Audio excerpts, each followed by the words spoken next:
Olá, queridos. Boa tarde, glória a Deus. Privilégio de estarmos juntos. No final de semana, um tanto quanto prolongado desde quinta, né? Glória a Deus por estarmos juntos aqui. Deus é muito bom, Deus é fiel. E eu gostaria de compartilharmos aqui a palavra, ministrarmos ao Senhor. Hoje fazendo aqui um horário um pouco diferente do nosso normal, do nosso trivial, entendendo que o Senhor fala conosco em todo o tempo, né? Pela manhã, pela tarde, seja qual for o dia e o horário, que estejamos nós atentos a ouvir a voz do Senhor, amém? Vamos orar, pedindo que a palavra dele fale conosco, que o Senhor se manifeste, amém? Em nome de Jesus. Pai, nós te agradecemos, te louvamos, Senhor, por essa tarde, por esse dia de domingo que o Senhor nos deu. E mais uma vez podemos estar reunidos, ó Deus, podendo falar da Tua palavra, podendo meditar sobre aquilo que o Senhor tem para cada um de nós. Queremos te agradecer, ó Espírito Santo de Deus. Pedimos que o Senhor visite a cada família, visite a cada casa. Que o Senhor possa abençoar a cada um, ó Deus, e assim sendo, o poder do Teu Espírito venha gerar vida, transformação. Venha, Senhor, a fazer a diferença para cada um, Pai. Em nome de Jesus, nós abençoamos, ó Senhor, e declaramos que a Tua palavra, Senhor, alcance os nossos corações e cumpra o que Te apraz em nome de Jesus. Amém? Gostaria de compartilhar nesta tarde sobre algo que eu já comentei algumas vezes e que mudou minha vida, e sempre que eu volto a meditar sobre essas verdades, elas geram em mim uma nova transformação, né? A palavra ela sempre está se renovando. Eu gostaria de falar sobre vestes. E para falarmos sobre isso, há um texto ali da palavra em Mateus, se você quiser depois abrir a sua palavra, seria bem interessante. Mateus capítulo 22, do versículos 1 a 14. Diz assim: Então Jesus, tomando a palavra, tornou a falar-lhes em parábolas, dizendo: O reino dos céus é semelhante a um certo rei que celebrou as bodas do seu filho, e enviou os seus servos para chamar os convidados para as bodas, e estes não quiseram vir. Depois enviou outros servos, dizendo: Dizei aos convidados: Eis que tenho o meu jantar preparado, os meus bois e cevados já estão mortos, e tudo já está pronto. Vinde para as bodas. Eles, porém, não fazendo caso, foram cada um para o seu campo, outro para o seu negócio. E os outros, apoderando-se dos servos, os ultrajaram e mataram. O rei, tendo notícia disso, encolerizou-se e, enviando seus exércitos, destruiu aqueles homicidas e incendiou a sua cidade. Então diz aos servos: As bodas na verdade estão preparadas, mas os convidados não eram dignos. E depois das saídas dos caminhos, convidai para as bodas a todos os que encontrardes.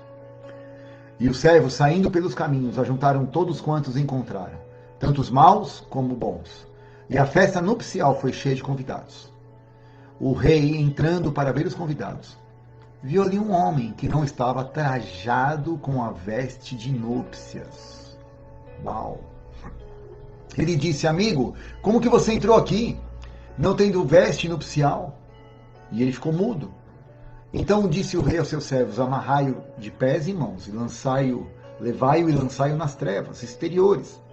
Ali haverá pranto e ranger de dentes, porque muitos são chamados, mas poucos são os escolhidos. Senhor, a Tua palavra, e nós, mais uma vez, Senhor, levamos nosso pensamento a Ti, declarando a nossa alma alinhada com a Tua palavra, em obediência, e tudo aquilo que milita contra o Teu Espírito em nós caia por terra em nome de Jesus. Confiamos, Senhor, no poder do Teu Espírito, do Teu amor. Em nome de Jesus, obrigado, Pai. Amém. Vejam só. O rei prepara uma festa, há uma grande festa, uma boda a ser preparada, e os homens foram convidados, os que tinham direito a ser convidados, foram convidados, mas não quiseram lá estar. E aí então o rei abre a possibilidade para que outros que não eram os primeiros da lista, não eram o foco da festa, chama todos que você encontrar e põe para dentro. Isso aponta para as nossas vidas, amém? Sabemos disso, que os primeiros tinham a ver ali com o povo de Israel, o povo judeu, né, hebreu. Mas aí então foi aberto aos gentios, graças a Deus por isso. a nós foi aberto essa oportunidade. E assim sendo, Deus então prepara ali e vemos que o rei entra. Nós sabemos que o rei aponta para Deus o Pai e a boca do Filho, Jesus Cristo. E ao entendermos isso, percebemos que havia um homem ali que entrou. Mas esse homem que entrou não estava com a roupa correta. E ao não estar com essa roupa certa, a não estar com a veste própria, isso gerou um conflito. O rei pergunta: como é que você entrou aqui, amigo? E veja que o rei não está sendo irônico, falso, sarcástico, porque Jesus fez essa pergunta para Judas: amigo, a que vieste? Jesus não estava sendo falso. E o rei fez a mesma pergunta: amigo, eu te considerei amigo, eu te coloquei, né, amigo, sabe quais são os projetos, sabe quais são os sonhos, sabe qual é a visão, sabe qual é o propósito. Servo não sabe, mas amigo sabe. E você, amigo, sabendo disso tudo, como é que você entra aqui deste jeito, vestido deste jeito? Então nós temos que entender que para estarmos diante do rei, para estarmos num ambiente do reinado dele, de uma esfera de influência, precisamos estar vestidos da forma correta. Não podemos aparecer de qualquer forma, não podemos aparecer de qualquer jeito. E aí nós temos que entender que existe uma forma, uma maneira de se trajar. E se você quer estudar, entender o símbolo, estude o que o símbolo quer dizer. Então, para estar diante do rei, sabemos que o rei é Deus, precisamos entender qual era o tipo de vestimenta então que as pessoas tinham que estar diante dele, diante de Deus. Então vamos olhar para o Velho Testamento, que ele é uma sombra daquilo que aponta para o Novo, amém? Então, em Êxodo 28, Êxodo capítulo 28, nós entendemos, ali havia instruções inúmeras para tudo aquilo que ia ser feito como tabernáculo. O tabernáculo era o lugar onde Deus habitava, e ali, em habitando, as pessoas iriam entrar e adorá-lo, e iriam fazer ali as suas ofertas, iam fazer ali todo o processo e o ritual que nós sabemos que hoje é uma outra situação, porque o Espírito Santo habita em nós, Deus habita em nós, nós somos hoje esse tabernáculo. Isso aponta para as áreas da nossa vida, né? O espírito, a alma e o corpo. Dentro da nossa alma, a vontade, a mente, as emoções. Mas ali então tinha uma forma de estar diante o sacerdote tinha que se portar de uma forma que pudesse exercer esse sacerdócio. Ele não podia entrar ali de qualquer forma. E dentro dessas orientações, havia ali, em Êxodo 28, do versículo 31 em diante, a seguinte orientação: também farás o manto do éfode todo azul, e a abertura da cabeça estará no meio dele. Esta abertura terá uma borda de obra tecida ao redor, como a abertura de cota de malha será, para que não se rompa. E nas suas bordas farás romãs de púrpura e de carmesim, e ao redor das suas bordas, e campainhas de ouro no meio delas ao redor. Uma campainha de ouro, uma romã, outra campainha de ouro e outra romã, haverá nas bordas do manto ao redor. E estará sobre Arão quando ministrar, para que não se ouça o seu sonido, quando entrar no santuário diante do Senhor, e quando sair, para que não morra. Então o sacerdote tinha que ter uma roupa específica, e aqui ele está falando que no manto dessa roupa, né, nessa túnica que ele tinha que colocar, haveria na sua borda, na sua barra, colocados sinetes, né, sinos e romãs. Romãs é um fruto, a romã é um fruto. E aqui está dizendo exatamente como tinha que ser. Uma campainha de ouro, uma romã, uma campainha de ouro, uma romã, uma campainha de ouro. E cada detalhe da roupa, que se você for ler mais para cima do texto de Êxodo 28, vai falando do seu peitoral, das pedras que representam as tribos, todos os detalhes ali. Mas, falando aqui dessa parte da vestimenta, haveria e teria que ter estas características: um sinete, uma romã, um sinete, uma romã. E o que aponta então esta roupa? Ok, ela tinha que ter algumas características, não pode ser uma roupa qualquer, eu tenho que estar diante do Senhor para ir para a festa da boda, ok, compreendi, mas do que de fato aponta essa veste? Tinha que ser de linho fino, e foi lhe dado, né? Linho fino era a orientação que tinha que ser a veste, lá em Êxodo. Vamos ver o que significa então isso para nós, em Apocalipse, capítulo 19. Diz assim, Capítulo 19 de Apocalipse, versículo 7 e versículo 8. Regozijemo-nos, alegremo-nos e demo-lhes a glória, porque vindas são as bodas do Cordeiro.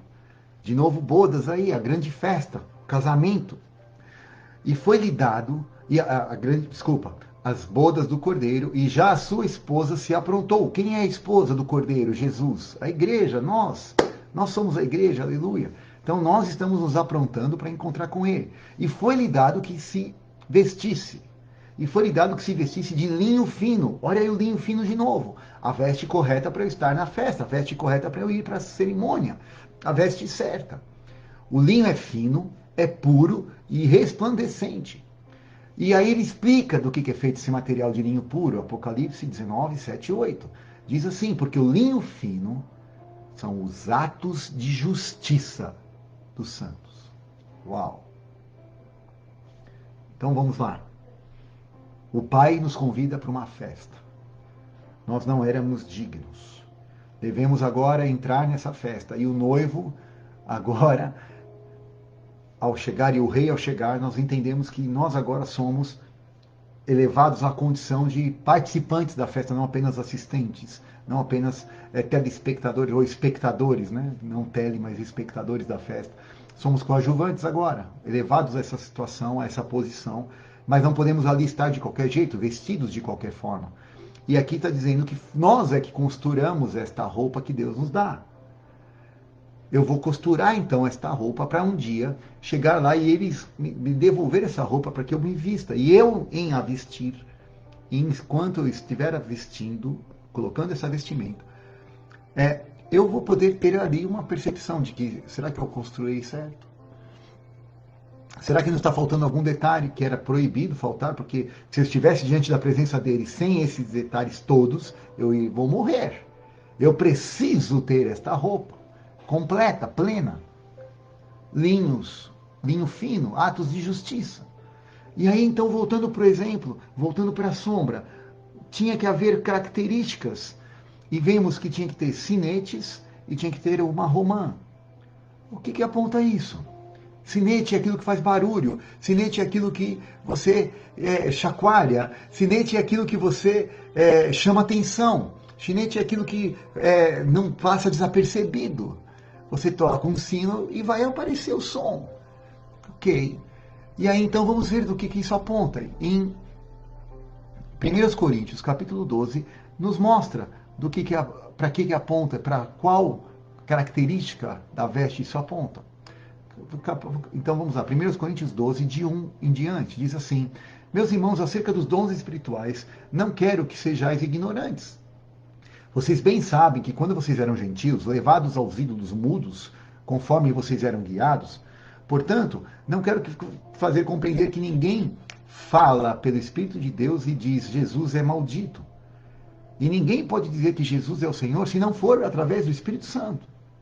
Ora, existe uma diversidade de dons, mas o Espírito é o mesmo. E há diversidade de ministérios, mas o Senhor é o mesmo. E há diversidade de operações, mas é Deus o mesmo que opera tudo em todos. Mas a manifestação do Espírito é dada a cada um para o que for útil. E aí ele começa a explicar. Porque a um, pelo Espírito, é dada a palavra de sabedoria. A outro, pelo mesmo Espírito, a palavra de ciência. A outro, pelo mesmo Espírito, fé. A outro, pelo mesmo Espírito, dons de cura. A outro, a operação de maravilhas. A outro, a profecia. A outro, o dom de discernir os espíritos. E a outro, a variedade de línguas. E a outro, a interpretação das línguas. Mas um só é o mesmo Espírito que opera todas essas coisas, repartindo particularmente a cada um como ele quer. Mas então, veja só, sinete então são os dons do Espírito. É aquilo que chama atenção. É óbvio que se alguém entra numa reunião, uma pessoa cega de nascença, e de repente a igreja se une e ora a respeito daquela pessoa, e ela volta a enxergar, a visão aparece. Isso chama atenção, isso não passa desapercebido, isso faz muito barulho. Ou alguém, né, como já tivemos a oportunidade de presenciar e participar disso, era surda, começa a ouvir pela intercessão de 2 ou mais pessoas. É um milagre. É a operação do dom do Espírito Santo de Deus, é o sinete se manifestando. Isso vai fazer um estardalhaço, isso vai mudar a vida daquela pessoa, isso vai mudar a sociedade ao redor, isso vai mudar a família. Isso é um milagre, é um dom do Espírito Santo, não é dom de mais ninguém, foi Deus que fez isso. Aleluia. Então essa é uma característica, eu preciso ter os dons do Espírito na minha roupa, mas não pode ter só dom. Porque havia ali os dons, os sinetes, mas havia um outro detalhe na roupa. Qual era? A romã. Para quê? Para que não fosse só de barulho. Quando fizesse muito barulho, encostaria na romã e abafaria um pouco. Traria um equilíbrio ao som. Traria ali um outro lado de não viver apenas no barulho. De não viver apenas no agito do sino. Não viver apenas no badalo das emoções, buscando sempre um frisson, buscando sempre um milagre. Alô, deixa o Espírito Santo falar com você. Buscando sempre uma intervenção divina, porque eu vou vivendo de milagre em milagre. Não é isso que a roupa é de fato confeccionada. Ela não depende de milagres, ela contém em si milagres. Mas ela também contém um outro aspecto, que é a romã. E romã é um fruto. Uau! Vamos ver então o fruto que a palavra nos ensina que nós devemos ter. Aonde? Em Gálatas, capítulo 5, versículo 22 em diante diz assim: mas o fruto do Espírito é amor, gozo, paz, longanimidade, benignidade, bondade, fé, mansidão, temperança. Contra estas coisas não existe lei. E os que são de Cristo crucificaram a carne com as suas paixões e desejos ou concupiscências. Se vivemos em espírito, também vamos andar no espírito. Não sejamos cobiçosos de vanglórias, irritando-nos uns aos outros, invejando-nos uns aos outros. Uau! Eu preciso buscar os dons. Paulo nos ensina a buscar com zelo os melhores dons. Os melhores é aquilo que vai encaixar no teu propósito, naquilo que é a tua vida. Mas eu não posso só ter sinete, eu não posso viver de barulho, eu tenho que ter uma romã, eu tenho que ter o fruto. E vamos entender alguma coisa aqui que é bem interessante. As características desses dons. Olha só, a palavra nos diz, lá de novo, voltando para Coríntios 12, que a um é dada a palavra de sabedoria, 1. Ao outro é dado pelo mesmo Espírito a palavra de ciência, 2. A outro pelo mesmo Espírito a palavra de fé, 3. A outro pelo mesmo Espírito dom de cura, 4. A outro pelo mesmo Espírito a variedade de línguas, 5. A outra a interpretação das línguas, 6. A outro a profecia, perdão, eu vou começar de novamente aqui que eu pulei aqui pelo texto. Então vamos lá.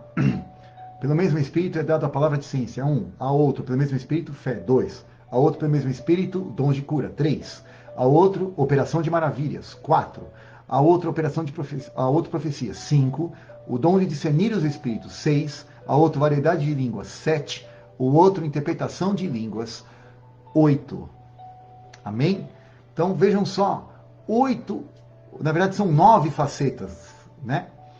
A palavra de ciência, fé, dons de cura, operação de maravilhas, profecia, dom de discernir espíritos, variedade de línguas e interpretação de línguas, ok? São as características. Glória a Deus. Deus, então, dando ali as características. Vamos ver agora o fruto do Espírito. Amor, gozo, paz, longanimidade, benignidade, bondade, fé, mansidão, temperança. Aleluia. 9 características do fruto. 9 dons espirituais. Eles se complementam totalmente. Um fruto, um sinete. Um fruto, um sinete. Um fruto, um sinete. Equilíbrio total nas vestes para que possamos nos manifestar diante do Senhor. Uau, o Senhor é perfeito, é completo, é pleno. Não há engano, não há dolo, não há nada que não seja pleno diante do Senhor. 9 características do Espírito, 9 características dos dons, um complementando o outro para que a roupa esteja plena, vestes de justiça, os linho, atos de justiça, o linho fino que o Senhor nos dá. A pergunta que fazemos hoje: o Espírito Santo tem encontrado em nós essa veste? Nós temos costurado isso diariamente ou nossa roupa está cheia de rupturas? Nós estamos querendo pôr tecido novo, costurar pano novo em tecido velho, porque vai se perder a roupa toda. Isso fala de uma mentalidade, isso fala de uma consciência, isso fala de uma atitude diária, de buscar viver aquilo que o Senhor tem para nós a cada dia, o maná diário. Deus, o que o Senhor tem para mim hoje? O de amanhã eu não posso providenciar, era proibido para o povo pegar o de amanhã, do dia de amanhã, porque a cada dia o Senhor provia. Como a cada dia basta o seu próprio mal. Eu não tenho que viver ansioso, eu não tenho que viver na angústia. Eu digo isso para mim mesmo. Então a palavra de Deus nos mostra que nós devemos entender qual é a porção que o Senhor tem para nós. E enquanto isso, estamos costurando. E um belo dia essa roupa vai ser a nós apresentada. Será que vai estar faltando peça? Vai estar faltando tecido? Vai estar faltando sinete? Vai estar faltando partes de romãs? Alguma das romãs? Como está a nossa veste? Atos de justiça. Atos de justiça. E para encerrar, queridos, nada que Deus faz, Ele não tenha feito primeiro. Tudo que Deus pede não é algo que Ele não fez primeiro em Cristo. E a Bíblia diz primeiro natural, depois espiritual. Olha o que aconteceu com Jesus Cristo. João capítulo 19, versículo 23 a 24. Diz assim o último texto. Tendo, pois, os soldados crucificado a Jesus, tomaram as suas vestes, fizeram 4 partes. Para cada soldado uma parte, e também a túnica. A túnica, porém, tecida toda de alto a baixo, não tinha costura. Então disseram uns aos outros, não vamos rasgar a túnica. Vamos lançar sorte sobre ela, para ver de quem será. Para que se cumprisse a escritura que diz, repartiram entre si as minhas vestes.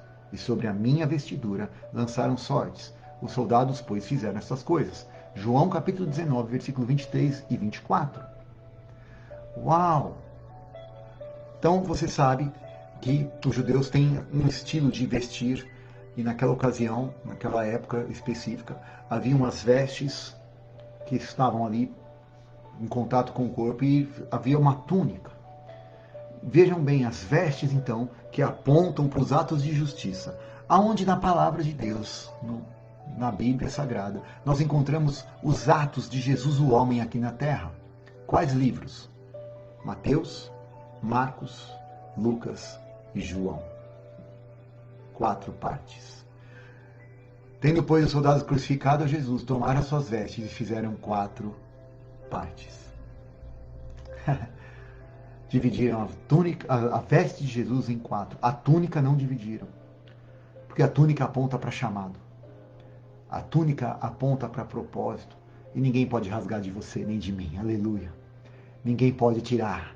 Ninguém pode arrancar. Ninguém pode dilacerar aquilo que é o teu propósito, aquilo que é o teu chamado, aquilo que é a tua vida. As vestes você tem que repartir. Que eles possam imitar, possam ter um pedaço das obras de justiça através de você, das tuas ações, os atos de justiça dos santos que somos nós. Que eles possam compartilhar. Agora, aquilo que Deus te deu como chamado, propósito, isso ninguém arranca. Oh, aleluia. Que nós possamos viver assim. Eu peço a Deus que o dia que Ele quiser que eu não esteja mais aqui, pessoalmente falando, as pessoas queiram dividir as minhas vestes. Quem tem ouvidos entenda, né? Elas possam querer andar, pelo menos em alguns pedaços da minha vida, fazendo as mesmas coisas. Porque eu quero ser exemplo. Eu quero seguir a Jesus. E em seguindo a Cristo, eles vão poder seguir também. Ainda que seja através de um simples homem, como foram os discípulos, como foram as mulheres da palavra, como foram cada herói da fé, assim como sou eu e você hoje, em nome de Jesus. Em nome de Jesus. Amém? Vestes. Que nós não possamos nunca ouvir, amigo, o que você está fazendo aqui? Eu não mencionei, mas em Mateus 7, podemos ver que há pessoas que vão estar diante dele também naquele dia. Como é que eles entraram? Como é que essa pessoa entrou na grande festa? E Jesus nos fala em Mateus 7, se não me falha a memória, de versículo 17 em diante, que muitos me dirão naquele dia, Senhor, Senhor, em teu nome nós expulsamos, nós fizemos, nós acontecemos, curamos, E ele vai falar, eu nunca te conheci, sabe por quê? É gente que só tinha sinete, não tinha romã. É gente que não tinha equilíbrio nos atos de justiça. Só faziam as coisas, só faziam barulho. Fluíam no barulho, porque o poder é de Deus. Preste atenção no que eu vou te dizer. O dom de Deus é dele e é para ele, e ele vai usar quem ele quiser, inclusive faz mula falar. Se precisar que o povo ouça, que o profeta ouça, ele vai usar até a mula. Mas vamos dizer, a mula tinha caráter de Cristo? Será que aquela mula se converteu? Tinha vontade própria? Ela só fez o que o Criador mandou.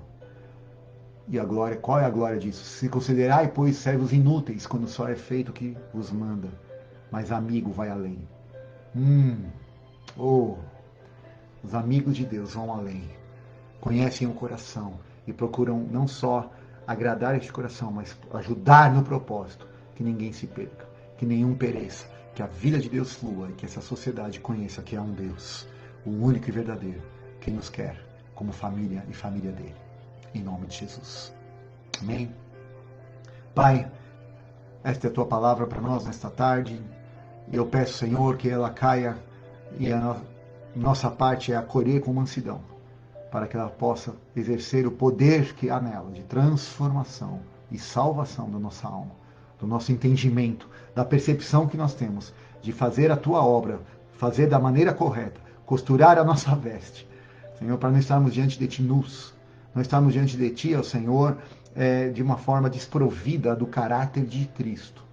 Essa roupa não aponta para esquemas, para escondermos, Senhor, a nossa nudez como Adão e Eva fizeram, tentando se esconder de ti. Não, não, não. É o contrário. Senhor, pode olhar para mim. Olha para a transparência da minha vida, dos meus atos de justiça. Olha, Senhor, para a intenção do meu coração. Olha, Senhor, para a motivação do meu ser. É te adorar, é te buscar, é te servir. Não por barganha, não por uma troca, mas por te amar. Porque eu quero estar com você, noivo Jesus. Eu quero estar, ó Senhor, Deus Pai, na casa do Pai. E juntos cearmos e nos regozijar com tudo aquilo que o Senhor já tem preparado para nós, aqui hoje e depois, quando estivermos na eternidade contigo. Já estamos na eternidade, porque somos eternos no nosso espírito. Mas temos aqui a missão de trazer esta eternidade, de trazer ao Senhor a vida do Espírito para esta carne. Por isso, Senhor, precisamos deste equilíbrio do romã e do sinete, para que enquanto estivermos no caminho, indo, estivermos fazendo discípulos de Jesus, não nossos, mas de Jesus. Obrigado, Senhor, pela tua palavra, pelo teu amor e pela tua graça. Que o Senhor abençoe cada casa, cada família. Que o Senhor, libere a tua palavra, libere o teu Espírito, que abra o bom tesouro do céu sobre cada necessidade, sobre cada situação. E que os dons do teu Espírito, e que o poder do teu Espírito, Senhor, esteja alcançando a cada casa, cada família, cada relacionamento, a cada situação de necessidade. Provendo, Senhor, trazendo luz, trazendo graça. Em nome de Jesus, obrigado. É o nosso clamor e a nossa oração nesta tarde, em nome de Jesus. Amém.